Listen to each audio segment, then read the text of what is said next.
Where the Wild Things Are by Maurice Sendak.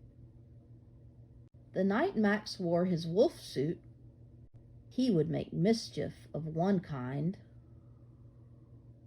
or another. His mother called him Wild Thing, but Max said he would eat you up. So he was sent to bed without any supper to eat. Except on that night, Max's room had a forest grow and grow and grow until his ceiling hung with vines and the walls revealed the world all around. Max found an ocean tumbling by with a private boat just for him. And so he sailed off through night and day.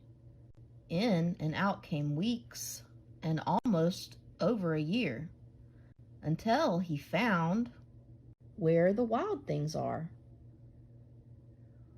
And when he came to the place where the wild things are, they roared their terrible roars, and gnashed their terrible teeth, and rolled their terrible eyes, and showed their terrible claws, till Max said, "Be still," and stared into all their yellow eyes without blinking once, taming them with his magic trick.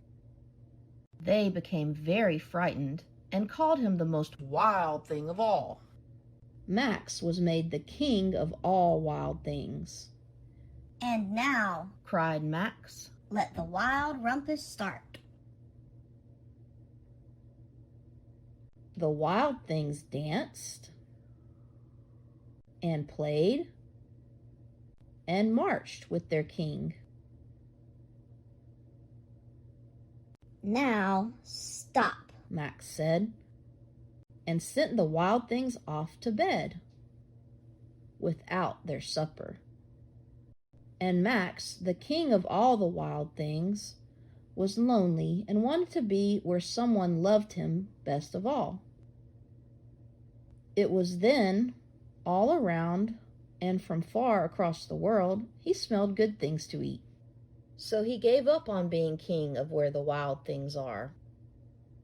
But the wild things cried, "Oh, please don't go. We'll eat you up. We love you so." But Max said, "No." So the wild things roared their terrible roars, and gnashed their terrible teeth, and showed their terrible claws. Max just stepped into his private boat and waved goodbye, and sailed back over a year, in and out of weeks, and through a day, and into the night of his very own room, where he found his supper waiting for him. And it was still hot. The end.